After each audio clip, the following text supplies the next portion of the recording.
Boa noite a todos. Para mim é uma alegria estarmos voltando a esta casa espírita, realmente um público muito acolhedor.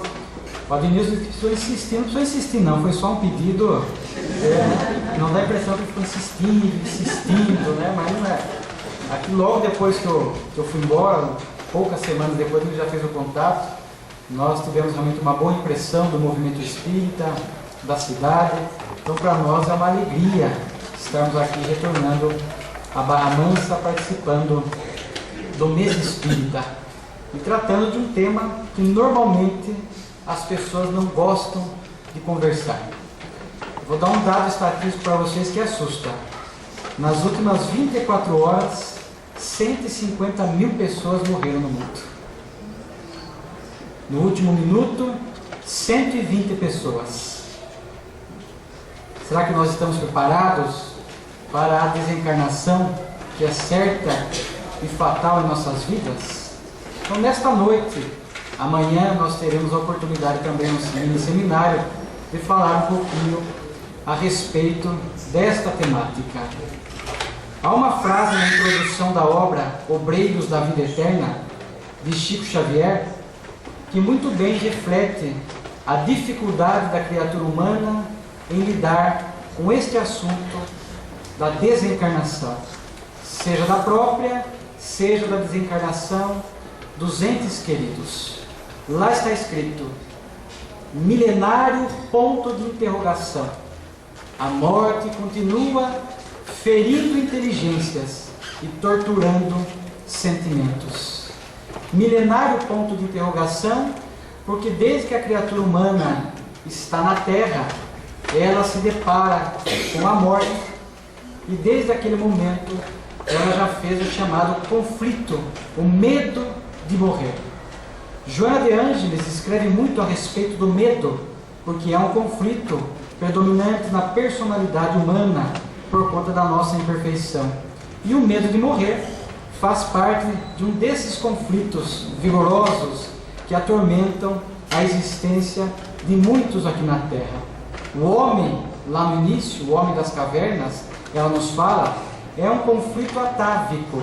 O homem das cavernas notava a morte se apresentando em torno da sua existência e não compreendia por que ela ocorria, o que ocorria com as pessoas que passavam pela desencarnação, e aquilo foi gerando um temor, uma incompreensão que vai ficando armazenada no chamado inconsciente da criatura humana, de forma que muitos hoje ainda trazem um drama, um conflito, uma dificuldade muito grande de lidar com a desencarnação, porque estamos vindo de muitas e muitas reencarnações, enfrentando a própria e a desencarnação alheia, sem que a nossa emoção, sem que o nosso sentimento lide bem com essa ocorrência. Portanto, a doutrina espírita tem esse papel de desmistificar este assunto. Divaldo Franco usa um jogo de palavras para dizer que o Espiritismo matou a morte. E este ano, quando estamos comemorando os 150 anos da obra O Céu e o Inferno, é para nós uma grandiosa oportunidade de refletirmos a respeito desta temática. Porque o tema Céu e Inferno, a justiça divina segundo o Espiritismo, certamente nos induz a tratar dessa questão da volta ao mundo espiritual.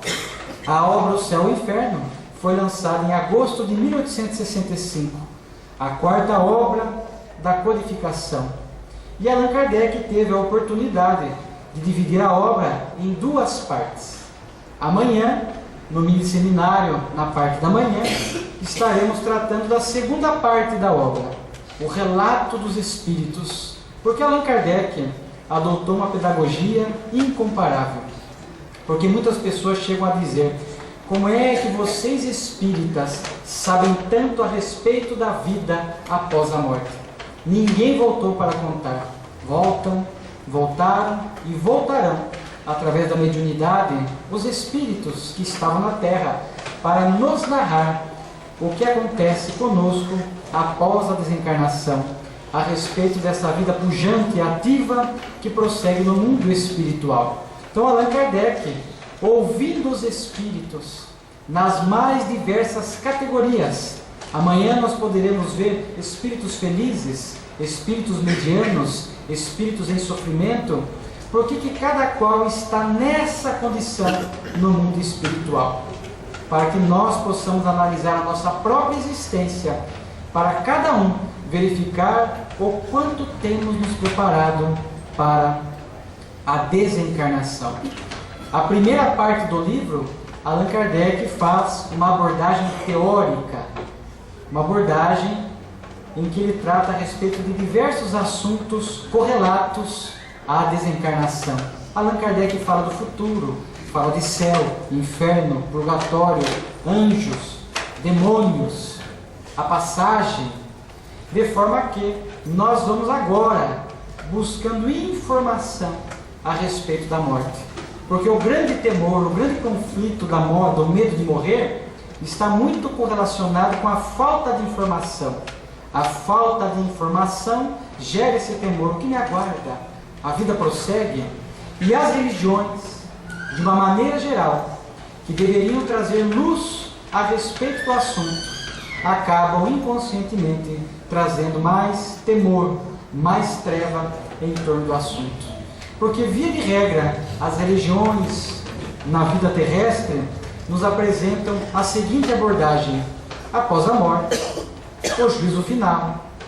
Para alguns, após a morte, nós ficaremos então dormindo, em estado de dormência, até que o Criador venha nos despertar do letargo, a fim de que Ele possa nos dizer se nós vamos ao céu ou nós vamos ao inferno. Outras religiões apresentam o céu e o inferno de imediato. O purgatório, essa região intermediária para quem foi mais ou menos aqui na Terra. Não há o juízo final. A pessoa, logo após a morte, já terá o seu destino selado. Se vai para o céu, se o merecer, para o inferno, se não merecer, ou se estiver nessa faixa cinzenta, nessa faixa, nem bom, nem mal, vai para o purgatório, onde ela de lá poderá ir para o céu, ou poderá ir para o inferno. Para as doutrinas materialistas, morreu, volta ao pó. Então notem que essas informações, associado ao instinto de conservação, que trabalha sempre a favor da vida, e a nossa falta de preparo emocional para lidar com a desencarnação, todos esses ingredientes acabam dificultando ainda mais a nossa postura, a nossa posição equilibrada diante da desencarnação. Normalmente lá no estado de São Paulo a gente fala morte, a pessoa já bate na madeira 3 vezes, pelo amor de Deus, mude de assunto, vai que atrai isso para nós. As pessoas não gostam de conversar. E nós vamos ver que é perfeitamente possível dialogar a respeito da desencarnação. Hoje à tarde eu tomava um café da tarde na casa do Vadinho e lá conversávamos a respeito da desencarnação. Falando um pouco a respeito da desencarnação de entes queridos e tudo mais, com a naturalidade que a doutrina espírita nos permite. Mas nem todos têm essa maturidade, mesmo no movimento espírita. E eu acho interessante que estamos aqui usando como referência a obra O Céu e o Inferno. No capítulo 2 da primeira parte, Allan Kardec escreve o temor da morte. E lá no final, no último subitem a respeito do temor, onde Allan Kardec desenvolve esse raciocínio do temor pela falta de informação, ele vai finalizar: porque os espíritas não devem temer a morte. Eu não vou nem pedir para levantar a mão, para que a gente não passe vergonha, Mas quem tem temor da morte? Quem se entregaria naturalmente para a desencarnação a hora que chega o momento, porque há um instinto de conservação, naturalmente chegando o momento? Quem é que se entregaria para a morte? Todas as noites nós dormimos. O dormir é uma preparação para a desencarnação, porque durante o sono nós nos desligamos momentaneamente do corpo, da argamassa celular. Vamos ao mundo espiritual e no outro dia retornamos ao corpo, prosseguindo as nossas experiências tão necessárias à nossa evolução aqui na Terra. Quando nós dormimos, temos a garantia de acordar no outro dia? há uma probabilidade enorme, mas ninguém tem 100% de garantia que vai acordar no outro dia. Mas a gente fecha os olhos e dorme com a certeza de que vai despertar. Com a morte, deveria acontecer a mesma coisa. Fechar os olhos do corpo físico com a certeza de que iremos despertar, de que a vida prossegue. Dessa forma, nós vamos notando então a doutrina espírita facilitando para nós a avaliação deste assunto. Mas é interessante que certa feita, ouvindo o nosso querido orador Haroldo Dutra falando a respeito dos apóstolos, e ele falava a respeito da questão de que Jesus, quando escolheu os 12 apóstolos, claro que escolheu alguns espíritos com condições de assumir a tarefa do porte, da implantação do Evangelho na terra, mas não eram espíritos puros como Jesus. Se Jesus, ao vir para a terra, trouxesse com ele 12 espíritos puros, nós teríamos dificuldade, porque ficaria uma distância muito grande entre nós e eles. Quando Jesus convidou os 12 discípulos, nós vamos encontrar muito das nossas imperfeições nos discípulos, embora, repito, espíritos acima da média. Convivendo com o Cristo, eles foram aprendendo a lidar com os próprios limites, superando-os ao longo da sua vivência, né? À exceção de Judas, que, por consciência de culpa, suicidou-se na sua reencarnação enquanto esteve com o Cristo. Mas depois reabilitou-se, conforme nós sabemos de informações na literatura e no movimento espírita.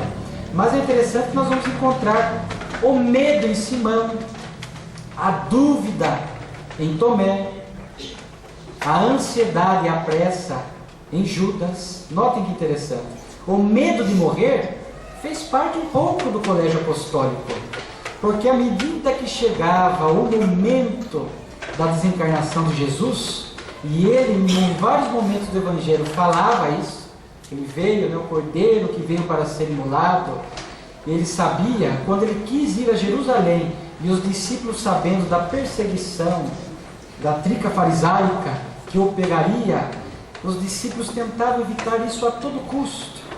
E quando perceberam a prisão do Cristo e a iminência da morte, todos eles tiveram receio, tiveram medo, com exceção de João, que esteve junto de Jesus no momento ali da crucificação, junto com as mulheres heróicas que também lá estavam com Jesus. Simão negou Jesus 3 vezes, porque também tinha no íntimo um pouco o receio da desencarnação, de ser preso e desencarnar. Os discípulos se afugentaram naquele momento, à distância, escondidos na multidão, observavam o Cristo.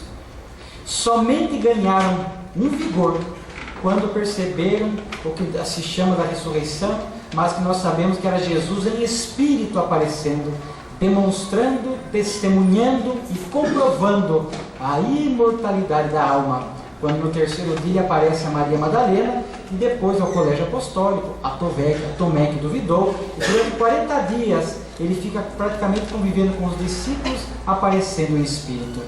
Esta certeza da imortalidade fortaleceu o vigor dos discípulos, que a partir dali passaram a estar extremamente comprometidos com a causa do Evangelho. E todos eles, com exceção de João, que desencarnou naturalmente, tiveram mortes violentas e não tiveram nenhum receio em dar a vida, assim como muitos cristãos nos 3 primeiros séculos não tiveram temor algum, pela certeza da imortalidade, em dar as suas vidas em nome dessa causa maior. Então eles foram apresentar o temor da morte. Jesus ensinou-nos a respeito da certeza da imortalidade, e eles foram então trabalhando essas questões na intimidade, a ponto de no momento final entregarem-se à desencarnação sem nenhum tipo de temor, sem nenhum receio. Assim deve acontecer conosco. Jesus na Santa Ceia, identificando esse temor, chega a falar, não se turbe o vosso coração, não se inquiete, não se angustie o vosso coração, a vossa emoção.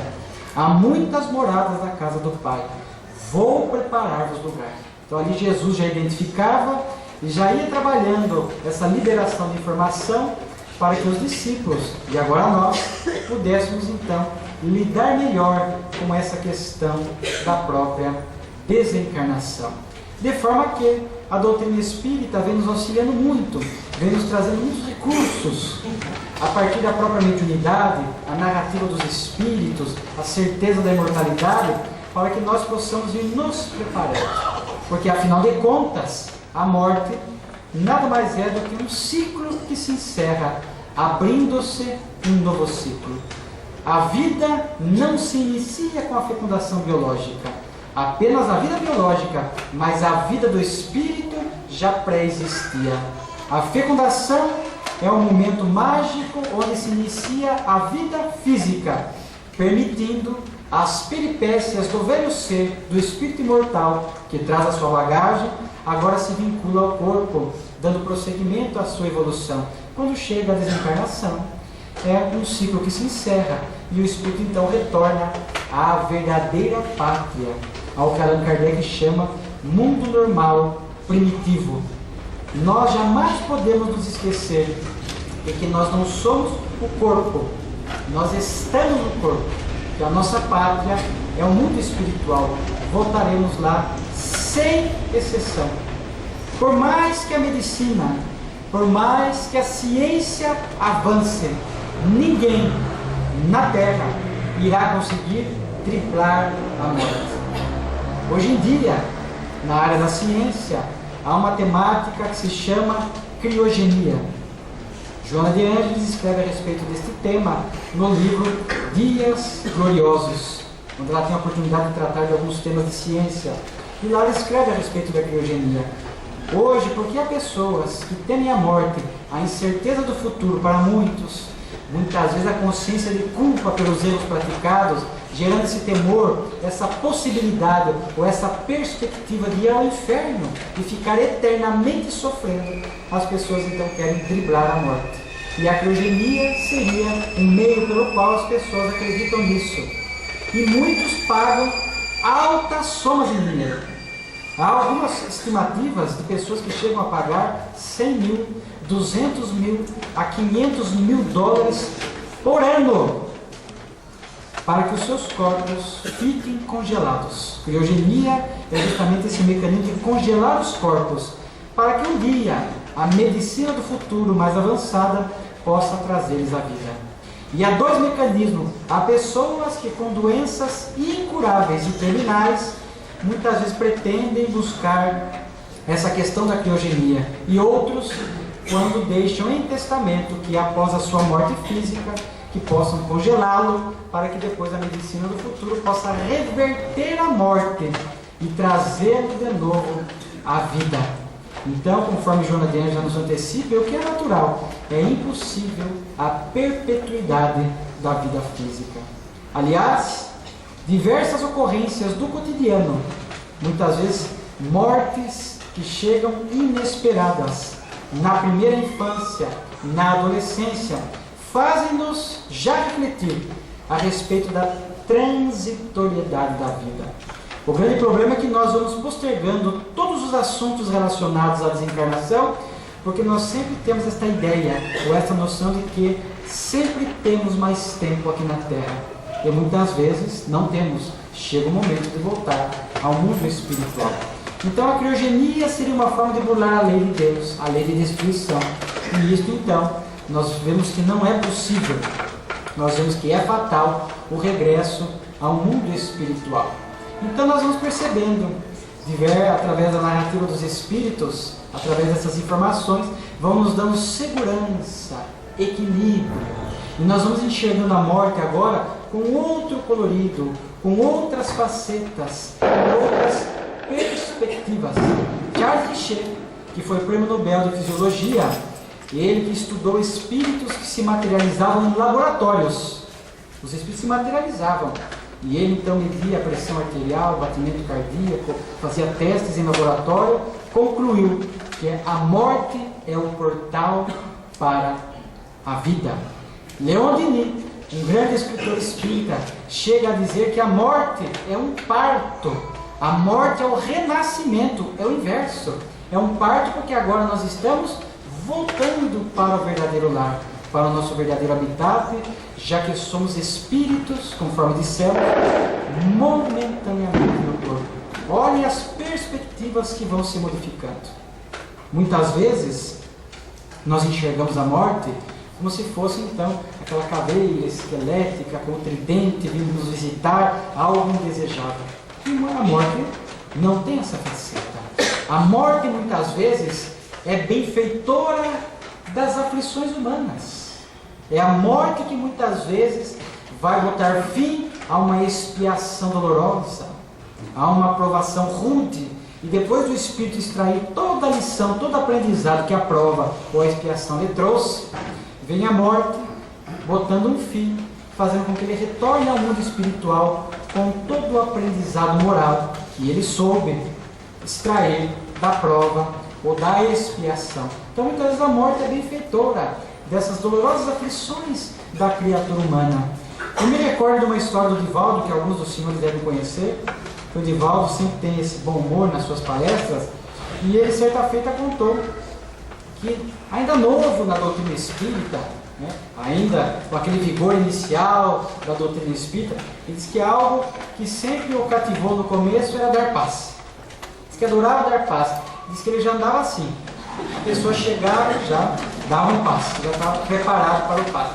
E naquela época dos passes, com essa tarefa, ele teve a oportunidade de visitar pessoas em sofrimento e tudo mais, onde ele ia fazer o atendimento fraterno e dava o passe.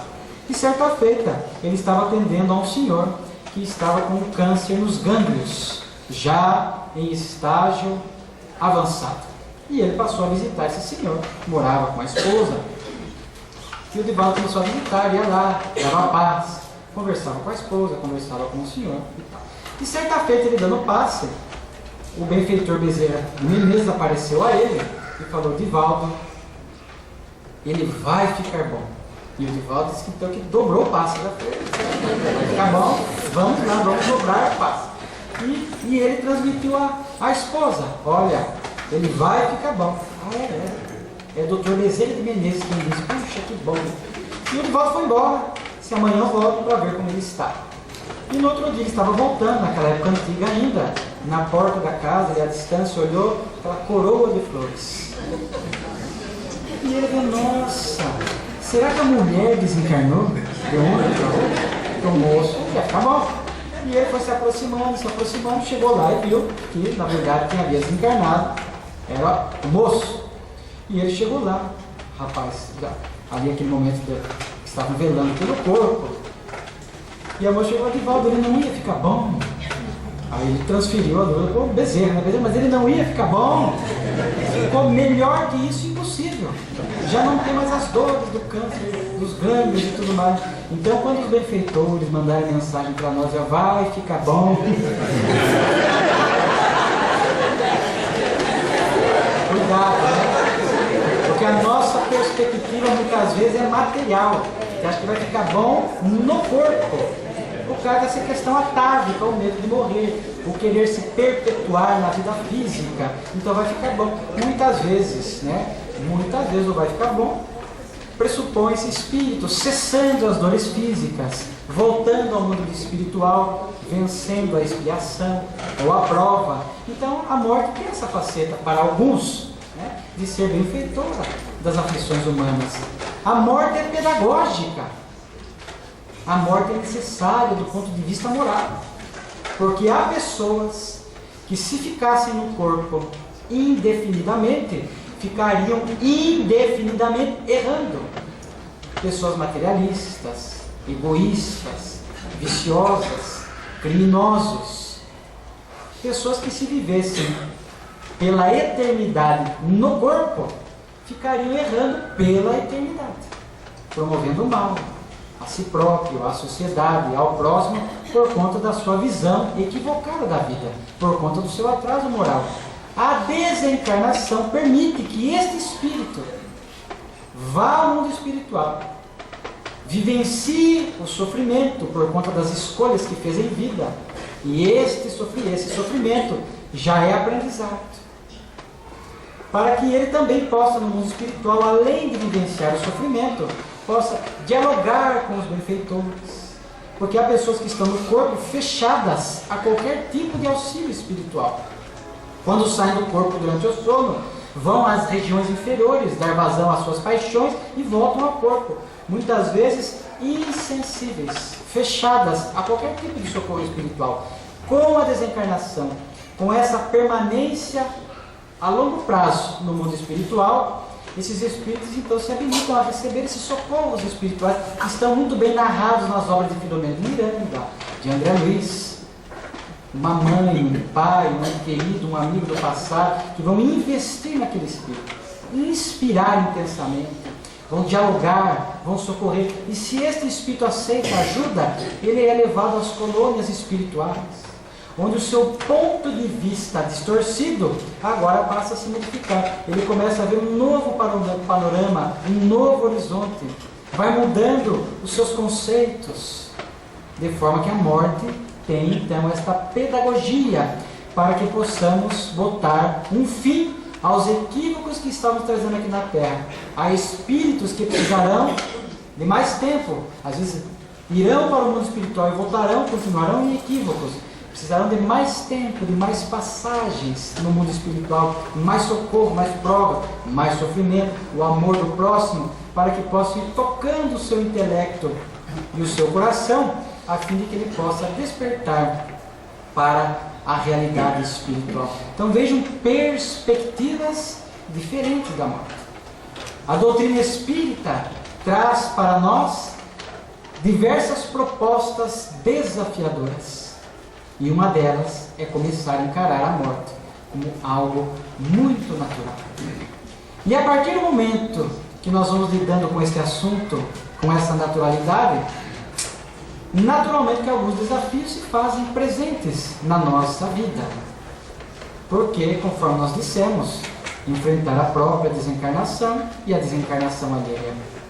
E à medida que nós vamos então permitindo que a doutrina espírita vá nos libertando deste temor da morte, nós passamos a conversar a respeito do assunto. Lá em casa, minha esposa é espírita e meus filhos, a gente tem a oportunidade, então de vez em quando eu trato do assunto. Nós não vamos ficar todo momento falando de morte, então as pessoas fogem de nós. Ah, lá já vem fulano, é fúnebre, só fala de morte, só fala de degradação, pelo amor de Deus, as pessoas vão se esconder de nós. Mas, periodicamente, estrategicamente, falar de morte. Às vezes quando vamos viajar, vamos ficar muito tempo ausente, você fala, olha, se eu desencarnar, às vezes as pessoas, não, nem fale nisso, não, calma, eu não quero desencarnar.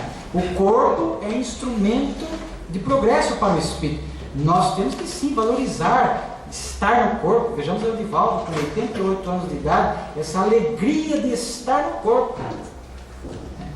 O meu pai brinca, né? Ele fala assim, que quando ele morrer, ele vai colocar a frase na lápide, né? Aqui jaz Ivan Vieira de Paula, vírgula, contra a sua vontade. Mas é espírita, contra porque o desejo de permanecer no corpo, as experiências, a convivência. Então não é porque nós estamos falando da desencarnação, que nós estamos almejando, desejando a morte. Não é que chegue naturalmente, que demora um pouco, mas que venha naturalmente, nós não vamos ficar antecipando. Embora, diz André Luiz, raros de nós somos espíritos completistas. Porque nós vamos, através dos hábitos, dos vícios, nós vamos minando o corpo físico e voltamos ao mundo espiritual, muitas vezes na condição de suicidas indiretos. Mas temos que ir conversando naturalmente. Então, olha, se eu desencarnar, temos aí, até a gente fala a respeito se tem dívidas com alguém. Olha, estou devendo para fulano, estou devendo lá umas dívidas a pagar, hoje em dia é de crise, né? Se temos créditos a receber, seguro de vida, aí é bom mentir um pouco, porque tem gente que está valendo mais morto do que vivo. Olha, tem um modesto seguro de vida, e tem gente que morre e a família não sabe. Porque a morte por si só já traz incertezas, dificuldades. Como nós falamos, a morte tem essa faceta. Às vezes ela chega inesperada, às vezes anuncia. A pessoa vai ficando doente, enferma, está anunciando às vezes. Às vezes é inesperada. Uma morte no trânsito, por exemplo, só saiu, morreu no trânsito, ninguém esperava. A morte às vezes atinge a vida uterina, intrauterina. Às vezes pega a vida senil. Às vezes vem das formas mais diferentes, acidente de trânsito, epidemias, guerras, mortes violentas, enfim. né? Então a morte parece acaso, parece aleatória, mas não é. Tirando o suicídio, a morte, a forma da desencarnação, é algo muito bem prevista pelas leis soberanas da vida, a lei de causa e efeito. Então a gente conversa, um seguro de vida, há dívidas, não há dívidas. O que vai fazer com a roupa que fica em casa? Pode doar a roupa, todas as roupas. Doação de órgãos. Só morre, mas e aí agora? Doa os órgãos, não doa? O que nós fazemos? Nunca conversamos sobre esse assunto. Então, eu já falei, pode doar tudo que for aproveitado. Não vai desfalcar, não vai fazer falta ao corpo espiritual. Ah, mas vai ter dor na hora de tirar o órgão. Não vai, se é um ato voluntário. Isso é interessante. Se é um ato voluntário, o espírito de Divaldo libera endorfinas psíquicas, fazendo com que o espírito, naquele momento da retirada dos órgãos, não sinta nenhuma dor. E aliás, depois ainda vai receber o mérito, porque a caridade, a doação de órgãos, pelo gesto espontâneo e natural que fez. Às vezes as pessoas me perguntam, né, a respeito se nunca conversou sobre o assunto, doa ou não doa? É uma questão complexa. Eu penso que se a pessoa que desencarnou é muito materialista, tem pouca espiritualidade, parece, cada família decide, porque quando a pessoa morre, é a família que decide, que não seja muito conveniente. Porque o espírito muito apegado ao corpo poderá sentir, né, essa questão da retirada do órgão. Diz Joana de Ângeles, na obra Dias Gloriosos, que às vezes poderá até obsediar a pessoa que está recebendo o seu órgão, porque ele não estava preparado espiritualmente para a doação de órgãos. Agora, se é uma pessoa assim espiritualizada, boa, caridosa, a gente nota que, ainda que não tenha manifestado em vida, mas pelo seu perfil, pela sua personalidade, liderar bem no mundo espiritual, é possível sim optar pela doação de órgãos. Por isso que vale a pena conversar, doar, não doar os órgãos. Velório. Velório é uma questão cultural. Nós sabemos que antigamente a medicina do passado atrasada não tinha como diagnosticar se está morto de imediato. Ficava-se, em algumas culturas, 7 dias velando pelo corpo, para ver se não voltava à vida, para ver se realmente a morte estava consumada. Como aconteceu com o caso de Lázaro. Lázaro era letargia, não estava morto. Os sinais vitais estavam tão baixos que dava a impressão de que estava morto. Então ficava velando para ver se não voltava a vida. E nós trouxemos para a atualidade isso. Que é a opção minha, não é o Espiritismo que impõe. O Espiritismo conscientiza, cada qual faz as suas escolhas. O Espiritismo é uma religião de liberdade, não impõe nada a ninguém. Então, quando eu desencarnar, eu já acertei com a minha família. Olha, não há necessidade de velório. Uma necessidade de prolongar o sofrimento. O que aconteceu? O que houve? E vai. Poucos de nós estamos preparados também para velório. Às vezes chega aquela conversa chula, conversa fiada, poucos ficam vibrando e orando para o bem-estar daquele que está retornando à pátria espiritual. Então, não há necessidade de velório. Uma prece coletiva, se quiserem fazer, se reúne os colegas, os familiares, faz uma prece coletiva, depois já pode, fazer o enterro. Também já optei pela cremação. Notem como tem assuntos. Esses assuntos que nós estamos falando aqui, pode ser que tenha muitas pessoas, famílias espíritas aqui, que nunca conversaram sobre isso. Vai doar, não vai doar? Tem dívida, não tem crédito, vai fazer doação de órgãos, doação dos bens, que fica. Cremação. Hoje em dia, a cremação ela está ficando mais acessível, até do ponto de vista econômico. Outrora era uma fortuna cremar. Tem poucos locais. Lá na minha cidade, Tapetininga, cidade de médio porte, 150 mil habitantes, ainda não tem cremação, mas na cidade vizinha Sorocaba tem. E lá eu ouvi dizer ultimamente que estava em torno de R$2.000, R$2.500 para cremar. Então é questão de higiene pública. Logo mais não teremos onde colocar tantos corpos. Mas o Espírito vai sentir.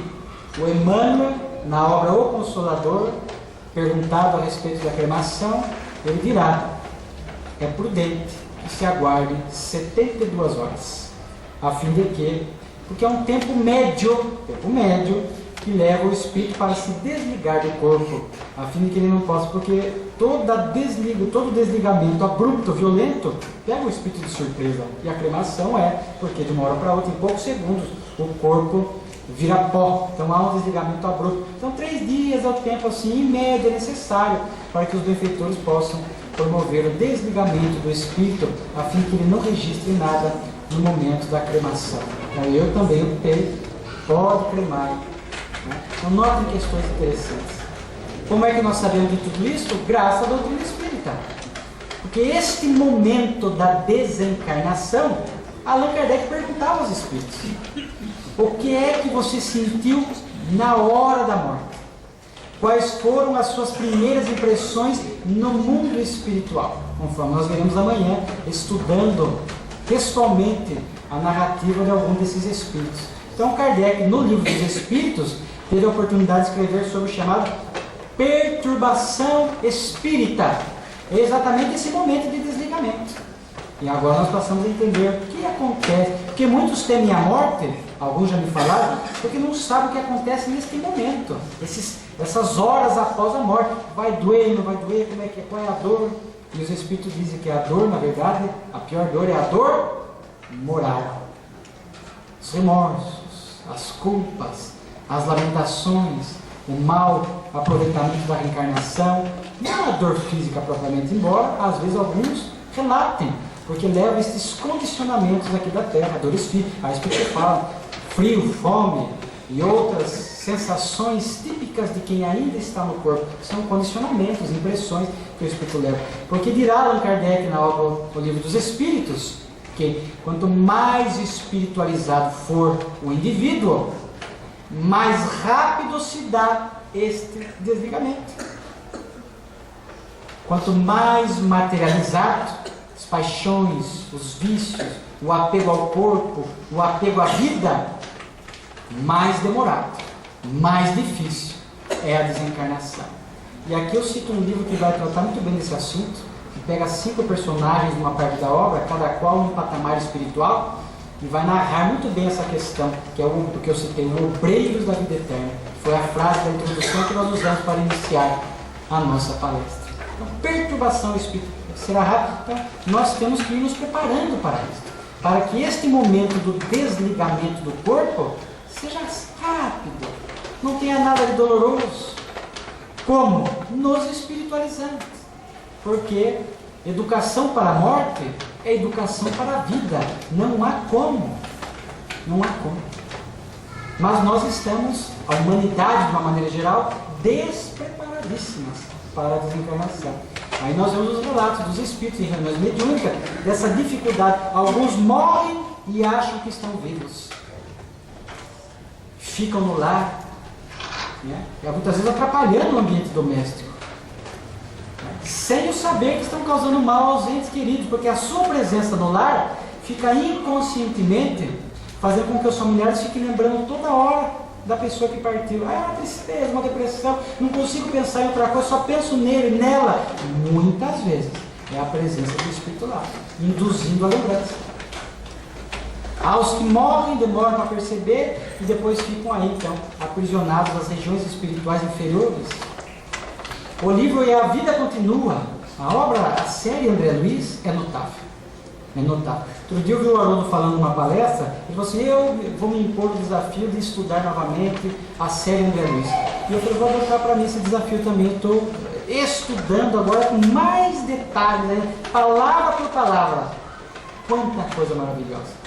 E nas obras do André Luiz nós vamos encontrar. A Vida Continua, a personagem Evelina, e ela, toda inaptidão e tal, ela chega e nota a dificuldade no mundo espiritual desses que estão chegando da Terra, e ela pergunta ao benfeitor: por que esta inaptidão dos espíritos que estão chegando na vida espiritual?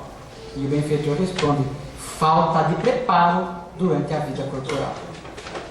No livro Céu e Inferno nós vamos encontrar um ensinamento semelhante, no chamado Código Penal da Vida Futura, que aliás nós temos que ler. Amanhã vamos falar um pouco dele. O Código Penal da Vida Futura é um dos pontos altos da obra do Céu e Inferno.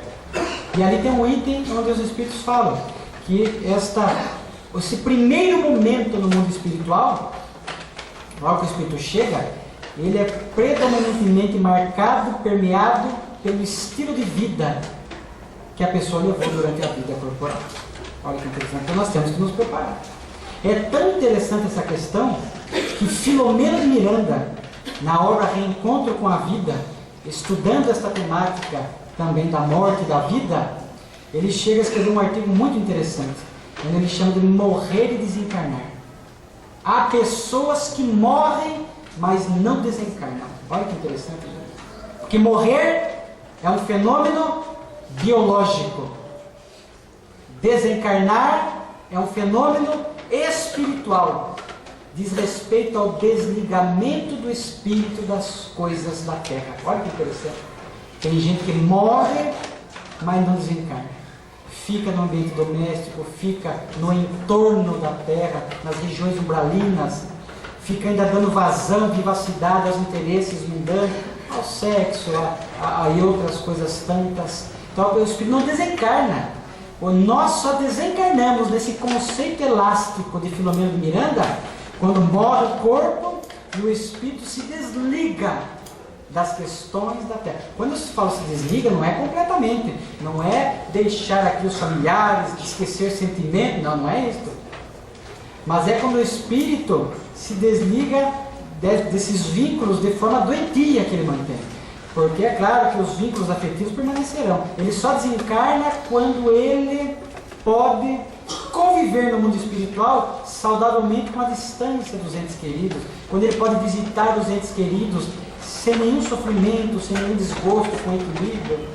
André Luiz, durante 2 anos aproximadamente, 8 anos de umbral, aproximadamente, mais 1 ano e meio, 2 anos de nosso lar, 10 anos aproximadamente, é que ele pôde voltar ao lar, foi preparado.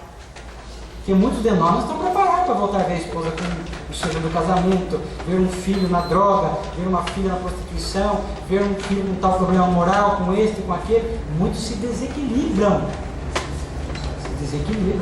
Quem leu Sexo e Destino, levanta a mão. Não recebe um gradeiro. Quem lembra do Neves?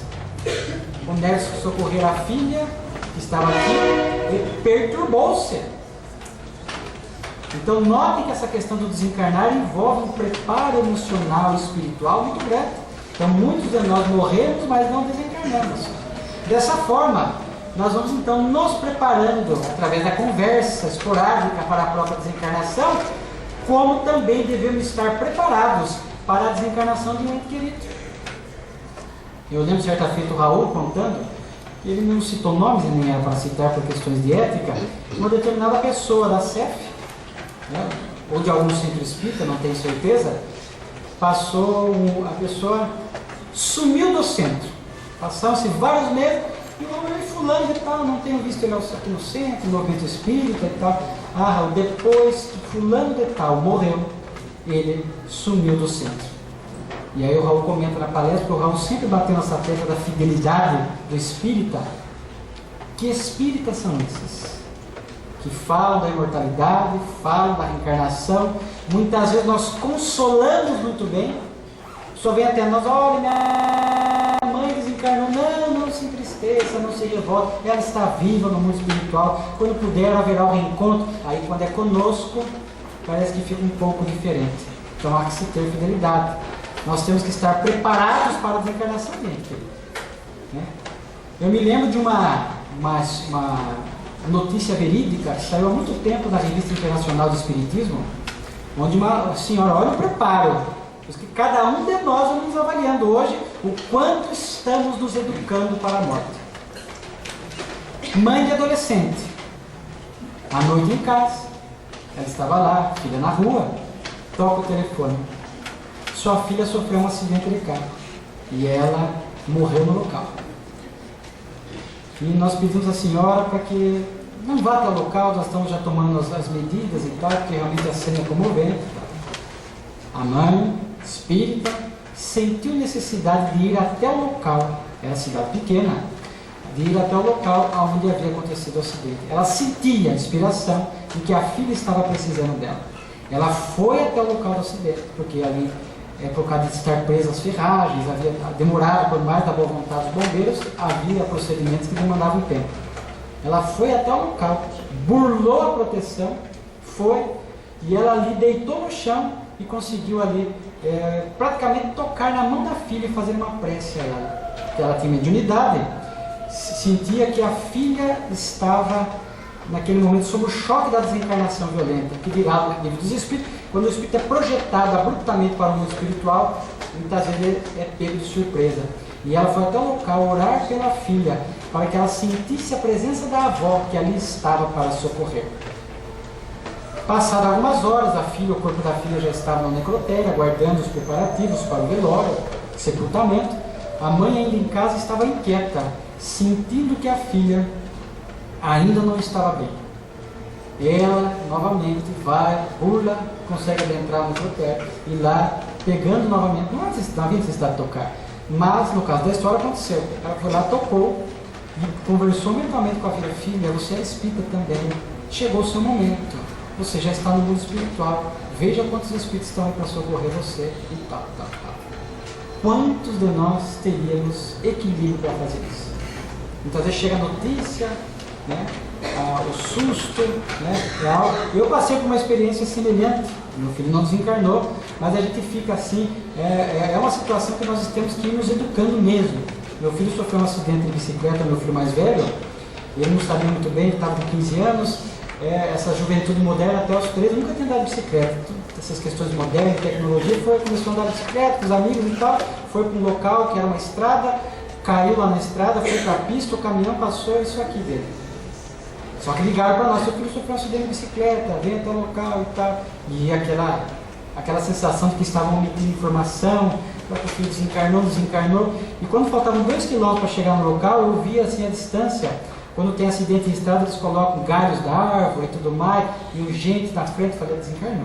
Dá uma sensação assim estranha, né? Mas cheguei ao local, não havia chegado o momento dele voltar ao mundo espiritual, então eu passei por uma situação parcial, né? Porque não desencarnou, mas temos que estar preparados para isso, né? Porque é educar-se para a vida e educar-se para a morte. É no corpo que nós vamos nos preparando para a desencarnação. Não há milagre, não há improvisação. Não há como perceber esse momento que está antecedendo a desencarnação e muitas vezes orar a Deus, pedir que esqueça os nossos erros, apague o nosso passado e que sem que mereçamos nos conceda um local de graça depois. Não há improvisação. Nós vamos colher exatamente o que plantamos aqui na terra. Conforme disse Jesus, a cada um será dado segundo as suas obras. Não há como improvisar. É dia a dia, semana a semana. Nós vamos nos espiritualizando aqui na terra. Nós vamos avançando intelectual e moralmente, preparando para a nossa desencarnação. Dirá o médico americano, Dr. Maurice Schwartz: aprenda a viver e saberá morrer. Aprenda a morrer e saberá viver. E é verdade. A partir do momento que nós aprendemos a viver, nós aprendemos a morrer. A partir do momento que eu identifico o sentido psicológico da vida, que é do crescimento intelecto moral, quando a morte vier, anunciando ou não, nós estamos com a consciência em paz e preparados para o retorno ao verdadeiro lar. Aprenda a morrer e saberá viver. Quando eu aprendo que a morte é inevitável, fatal, todos nós regressaremos ao mundo espiritual em um determinado momento, eu percebo que hoje é o meu melhor momento aqui na Terra. Então eu não fico contando, esperando que terei mais tempo aqui na Terra, embora desejemos, mas nós não temos certeza. Então nós vamos agindo dia a dia, como se fosse sem conflito, sem perturbação, como se fosse praticamente o nosso último dia aqui na Terra. Então nós trabalhamos o hoje. O hoje é o nosso melhor momento evolutivo. Normalmente quando se fala de transformação moral, a gente sempre adia, não, no ano que vem, quando... A gente sempre quer quando, condições que nunca chegam. E os espíritos têm dito que a maior surpresa para o espírita, sabe qual é? A maior surpresa para o espírita, a desencarnação. Olha o contrassenso. Nós estamos dialogando com os espíritos, nós estamos ouvindo os espíritos, nós estamos lendo a narrativa dos espíritos, nós temos a convicção da imortalidade, sabemos que o corpo é transitório, e quando nós abrimos o olho do lado de lá, é uma grande surpresa para nós. Morreu. Justo justo agora que eu ia começar a frequentar o grupo de estudo, justo agora que eu ia começar a aderir àquela tarefa assistencial. Normalmente é assim. Tanto é que na obra Tormentos da Obsessão do Divaldo, é um puxão de orelha para nós, porque lá narra o despertar de espíritas em situações lamentáveis, por causa dessa surpresa, por conta desse despreparo, não obstante os espíritos estejam nos ensinando. Alessandro, mas o conhecimento espírita vai nos garantir alguma coisa lá. Questão 165 do Livro dos Espíritos, 165. O conhecimento espírita virá aos espíritos, auxilia, mas o amor prepondera. Vejamos o irmão Jacó, no livro Voltei do Chico Xavier, dirigente de casa espírita, as dificuldades que ele passou no regresso ao mundo espiritual. Conhecimento espírita ajuda? Ajuda, mas é o sentimento, é a transformação moral que vai preponderar. Há pessoas que não têm conhecimento espíritas, poderão às vezes até ser materialistas, mas são do bem, ajudam, socorrem, terão socorrimentos no mundo espiritual. Poderão, o amor suprirá no primeiro momento a falta de informação. Agora, o excesso de informação sem o sentimento trará mais dificuldades para o espírito lá. Eu, quando dava aula para a mocidade, eu falava para eles assim: gente, o conhecimento espírita ajuda, mas tem que moralizar, mas não podemos negar que ajuda. Porque se nós abrirmos o olho do lado dela, morreu, escuro, gritaria, eu estou no umbral. Já se situou qual o conhecimento espírita ajuda. Estou no umbral. Abriu o olho, no quarto do hospital, pessoas de branco, enfermeiros, semelhante a enfermeiros, a médicos. Puxa, estou num leito hospitalar, estou num hospital do mundo espiritual, fui socorrido, não precisei passar pelo umbral. Bom, a gente já se situa. E se tiver no umbral, o que fazer? Nós já sabemos. Vamos orar, vamos nos arrepender de forma verídica e nos preparando para as reabilitações que virão. O conhecimento espírita ajuda, mas não prepondera. O que prepondera é o amor. Quando a gente para analisar casos reais, é isto: tal vida, tal morte. Não há improvisação.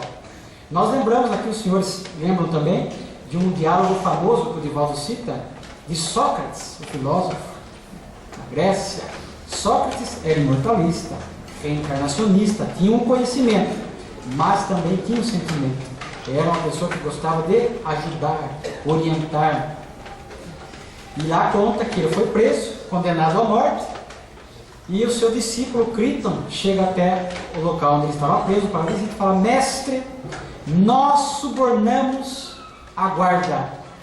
A porta do cárcere à noite estará aberta. Tu poderás fugir. Criton: eu não estou preso. Eu não necessito fugir. Mas, mestre, tu está encarcerado. Queres negar que está preso por paredes grades? Encarceradas estão as pessoas que trazem as mazelas morais. Aonde elas vão, carregam consigo os vícios. Estão aprisionadas. Então, não. Essas paredes, essas grades e portas não me detêm. Aonde vai o meu pensamento, aí vou eu. Mas, mestre, tu está condenado à morte. Quem não está? Nasceu, está condenado à morte. Mas tu irá morrer antes. Não. Sócrates não morrerá. Sócrates viverá. Apenas deixarei a roupa. E depois, no dia seguinte, ele vai tomar a cicuta. Contam alguns historiadores que era um determinado horário. E ele, algumas horas antes, sem nenhum temor, já toma a cicuta, né? E quando já estava naquele estado de semi-libertação, Criton corre até ele e pergunta: mestre, onde quer que enterremos o seu corpo? Na ágora, na necrópole, na praça? O corpo joga em qualquer lugar. Sócrates não está dentro dele. Então, notem, uma vida digna, uma desencarnação elevada. E a gente falou de dívida. Conta-se que Sócrates tinha uma dívida de um galo. E ele pede à sua esposa: olha, vá lá e pague a fulano o galo que eu estou devendo, que eu não quero levar nenhuma pendência após a minha desencarnação. Um galo. Na época, um galo tinha um significativo valor econômico. Então veja a ética. Chico Xavier escolheu o dia para desencarnar. Quantos de nós? Se um benfeitor aparecer para nós e falar, olha, vai desencarnar daqui 15 anos, a gente entra em desequilíbrio, desencarna antes. Depressão, por desequilíbrio, só desencarna antes. Por isso, benfeitor espiritual não traz notícia de morte. Para quem não tem maturidade, não traz. E eu atendi várias pessoas em atendimento fraterno que elas começam a sonhar com a própria morte. E elas falam, nossa, estão anunciando minha morte, deve ser meu anjo da guarda. E a pessoa começa a ter medo. E a pessoa começa a evitar atos da vida social com medo de morrer. Ela não viaja, não vai a este, não vai àquele local, com medo de morrer. Quando chega a hora, a pessoa morre em casa. Mas benfeitor não anuncia hora de desencarnação. É exceção. Eurípides Barçanufo e outros, como Chico, né, escolheu de desencarnar para quem tem maturidade espiritual. Então, se começa a sonhar muito com o espírito anunciando morte, ou algum espírito aparece e fala, é espírito obsessor, querendo trazer medos a nós para frear a nossa evolução. Raros de nós têm maturidade. Como se falar daqui 15, 20 anos desencarna, não tem maturidade. Quem dirá se fala daqui uma semana, daqui 10 dias? O Chico escolheu o dia que o Brasil estivesse feliz. E o Chico então desencarna no dia que o Brasil foi pentacampeão. E conforme narra Joana de Ângeles, acolhido no mundo espiritual por Jesus. Privilégio? Não. Mérito para quem teve uma vida digna como a dele. Nós também podemos ser recebidos no mundo espiritual por espíritos equilibrados, despertar em regiões boas, desde que a nossa vida aqui na Terra seja assim. Gandhi tem a vida de jejum dos maus atos, pregava a paz. Morreu com 5 tiros. Uma pessoa chamou seu nome, disparou 5 tiros, ele só me pôs a mão, falou, ó Deus, e serenamente cerrou os olhos. Citamos aqui Bezerra de Menezes, vejamos a vida de Bezerra de Menezes. A ética na política, a nobreza, a caridade na profissão. O médico dos pobres não media esforços para minimizar o sofrimento alheio. É continuidade, até hoje é assim, tal vida, tal morte. Esses espíritos que estão acostumados a socorrer aqui, continuarão a trabalhar em favor do amor do lado de lá. Bezerra de Menezes desencarnou em abril de 1900. Ele pressentia a morte, seus olhos azuis já registravam no mundo espiritual. Ele chama alguns familiares, despede-se serenamente, porque tinha certeza que logo despertaria em paz no mundo espiritual, sem nenhuma reclamação, sem nenhuma queixa, sem nenhuma lamentação. Simplesmente cerra os olhos e abre do lado de lá. E conforme narra, ele desperta lá a semelhança de um pavilhão hospitalar, escuta vozes do lado de fora chamando o seu nome. Ele, quando vai abrir a janela, era uma multidão chamando o seu nome. Eram os pobres e os ricos, as pessoas que ele havia ajudado aqui na terra, na condição de médico dos pobres, conforme nós dissemos. Então estavam lá acolhendo, recebendo no mundo espiritual. Não há improvisação.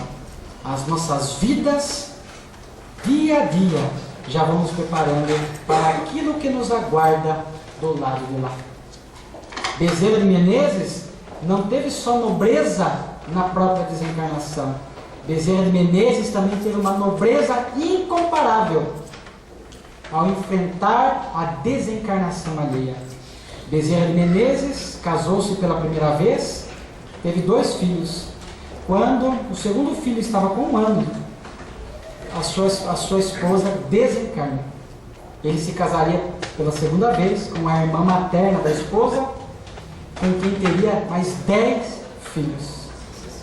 Bezerra de Menezes assistiu à desencarnação de 5 ou 6 filhos. 1 com 2 anos, 1 com 9, 2 com 22 e 1 com 25. E a desencarnação da primeira esposa. 6 entes queridos.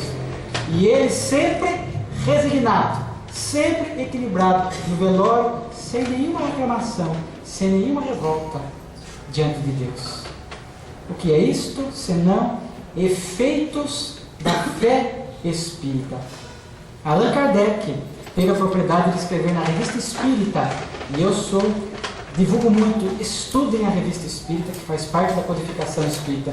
Ele escreveu na Revista Espírita, de 1859, ele escreveu assim: uma família espírita. E era uma família semelhante à história de Bezerra. Mãe, pai e alguns filhos. O pai desencarna abruptamente, e aquela família que já estava começando a manter contato com o espiritismo resigna-se de tal forma que a desencarnação do marido não se constitui para eles de nenhuma revolta, nenhuma mágoa. Efeitos da fé espírita.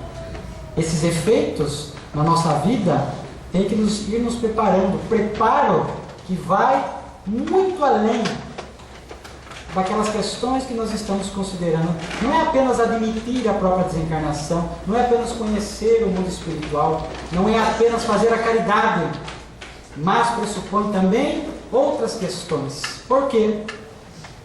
Nós temos que ir facilitando a nossa volta para o mundo espiritual.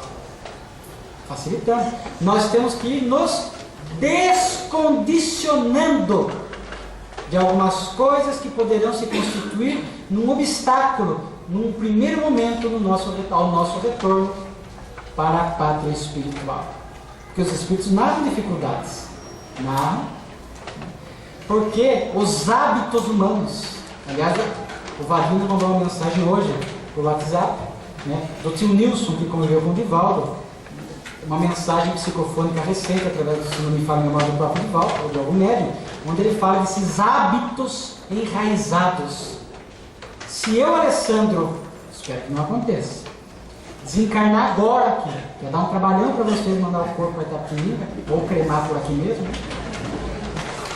eu vou ter fome. Daqui a pouco eu desperto no mundo espiritual fome. Sono. Os hábitos mentais que eu tinha aqui na Terra, terei lá. As questões do sexo e outras questões tantas. O apego familiar. Nós temos que ir treinando isso. Há uma história de São Francisco, onde Frei Leão chega para ele uma manhã: irmão Francisco, se você soubesse que iria morrer à tarde, o que você faria? Continuaria capinando o meu jardim. E Francisco de Assis deixa a sua vida essa mensagem do desapego. Muitas vezes, para nós espíritas, o apego material não é o maior problema. Nós sabemos que é transitório. Somos usufrutuários. Vamos deixar casa, carros, bens, o corpo. O grande problema, às vezes, é o apego familiar.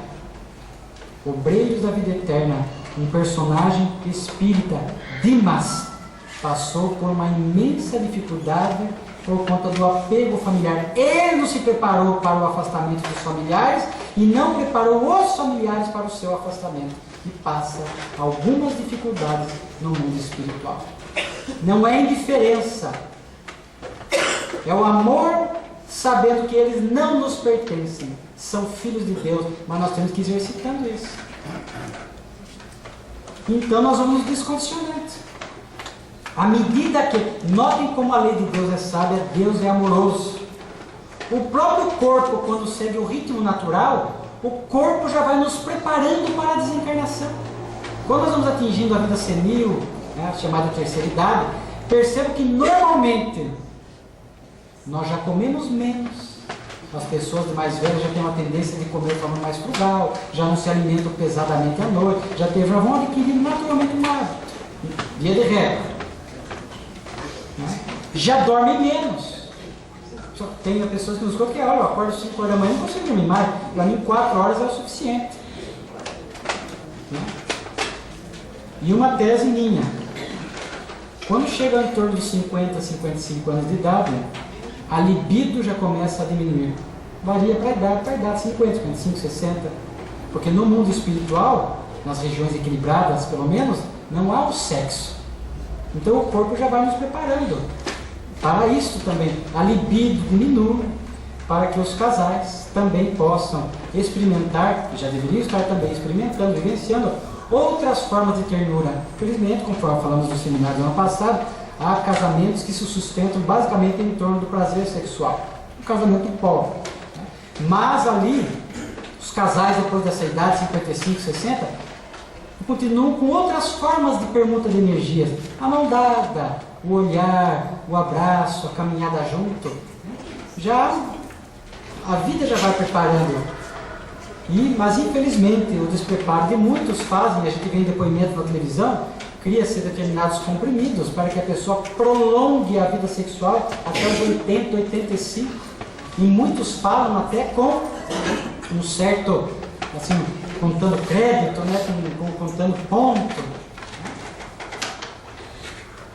Passarão algumas dificuldades, porque se desencarna ainda com a vida sexual ativa, terá que se descondicionar lá.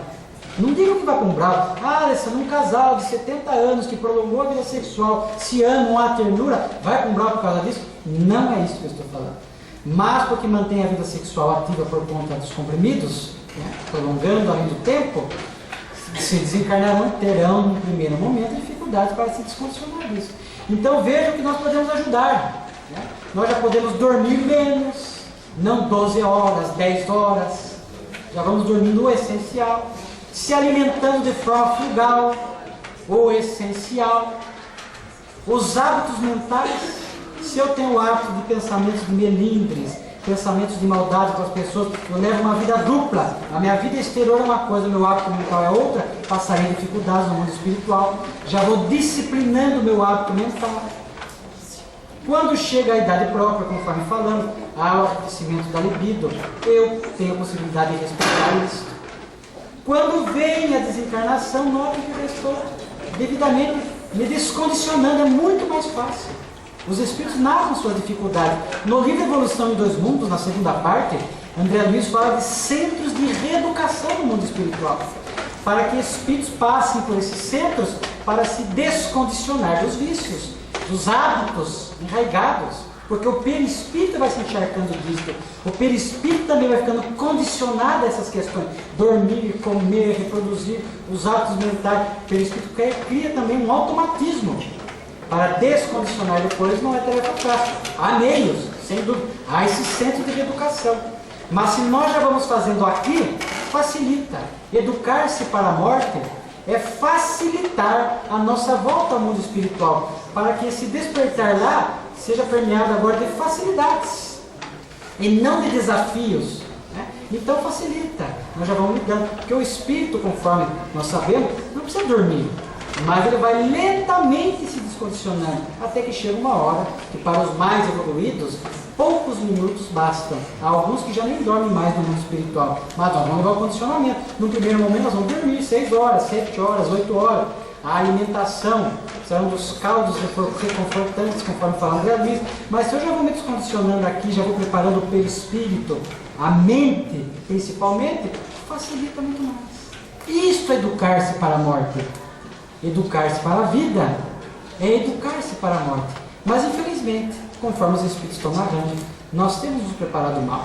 Então esta palestra tem esta conotação de despertar em nós este preparo, a fim de que o quanto eu tenho levado adiante, à frente, este preparo para a desencarnação. Eu estou só na teoria nos livros espíritas, ou eu sou aquele que estou no meu cotidiano, mente, ação, sentimento, emoção, hábitos. Eu já estou me preparando para voltar ao mundo espiritual.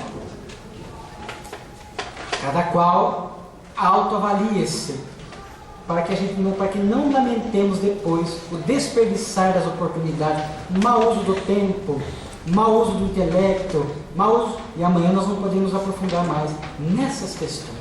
Olha que interessante. Temos a narrativa dos espíritos nos alertando, mas ainda o nosso desânimo, a nossa preguiça, vamos deixando para depois, e depois colheremos essas questões negativas, mal resolvidas no mundo espiritual. Muitas vezes, para finalizar, nós nos perdemos nas chamadas miudezas morais, a desonestidade, o hábito da mentira. O sexo está na nossa mente, às vezes por fora nós controlamos, mas está na nossa mente. A questão, nós burlamos o imposto, então nós nos perdemos pelas miudezas morais. Quando desencarnamos, A morte, dizem os Espíritos, é desveladora da nossa realidade espiritual. O irmão Jacó passou dificuldades, no livro Voltei, porque ele não tinha nenhuma luz espiritual. Porque ele era muita teoria e pouca prática. E ele, reencontrando os companheiros da lida espírita lá, sentia-se envergonhado, porque eles tinham luz e nós não tínhamos. Ele não tinha. Como anda a nossa luz, a construção da nossa luz interior, espiritual, que vai nos guiar depois no mundo espiritual? Então são questões graves que nos cabe sim analisar, para que a gente possa, enquanto ainda estamos no corpo, ir fazendo esses ajustes, para que quando a morte chegue, nós possamos lidar bem com essas questões. Sempre me chama a atenção Paulo de Tarso. Conforme nós falamos, os discípulos, Paulo, embora não conviveu com Cristo, é tido como discípulo, pela dimensão da sua tarefa.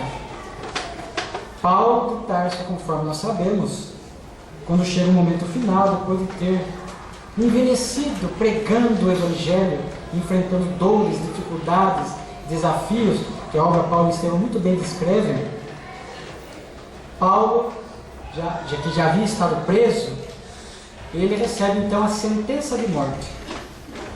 E quando o soldado prende-o em Roma para executar a sentença de morte, ele percebe que o soldado estava um tanto quanto vacilante, estava um tanto quanto tremendo.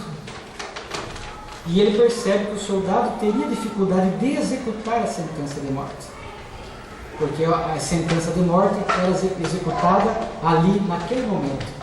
E a sentença de morte de Paulo era por decapitação, conforme aconteceu com alguns cristãos da época. E o soldado prende Paulo, a ordem de decapitação, ele segurava a espada e tremia. Paulo, percebendo aquilo, diz a ele: soldado, cumpre com o teu dever, porque eu já cumpri o meu. Aí o soldado vai, dá o primeiro golpe, não consegue por titubear. Aí no segundo golpe ele consegue decapitar Paulo de Tarso. A semelhança de Paulo de Tarso, assim deve acontecer conosco. Nós devemos viver de tal maneira, buscando os tesouros que a traça, o ladrão, a ferrugem não podem levar, que o nosso maior tesouro é a paz de consciência. A paz de consciência só é que surge no nosso íntimo quando nós estamos cumprindo com os nossos compromissos espirituais, morais, na casa espírita, no templo doméstico, no templo profissional, nas lides sociais. Quando nós somos esse cristão ativo que está se movimentando em favor do bem, em favor da vida, em favor do próximo, sem preguiça, sem desânimo, nós vamos entesourando dentro de nós a paz de consciência. Nós vamos nos espiritualizando. Nós vamos nos preparando para morrer e desencarnar no conceito de Filomeno de Miranda. Porque tal vida, tal morte. E quando chega o momento fatal, inevitável, quando a morte chega, se nós estamos com este tesouro espiritual, esperamos que todos nós, porque estamos nos educando para a morte, a doutrina espírita nos convida a isso, possamos, à semelhança de Paulo, pressentindo a morte, olhar a ela simbolicamente e dizer: morte, cumpre com o teu dever, porque eu já cumpri com o meu. Fiquemos em paz e que Jesus nos abençoe hoje e sempre. Muito obrigado.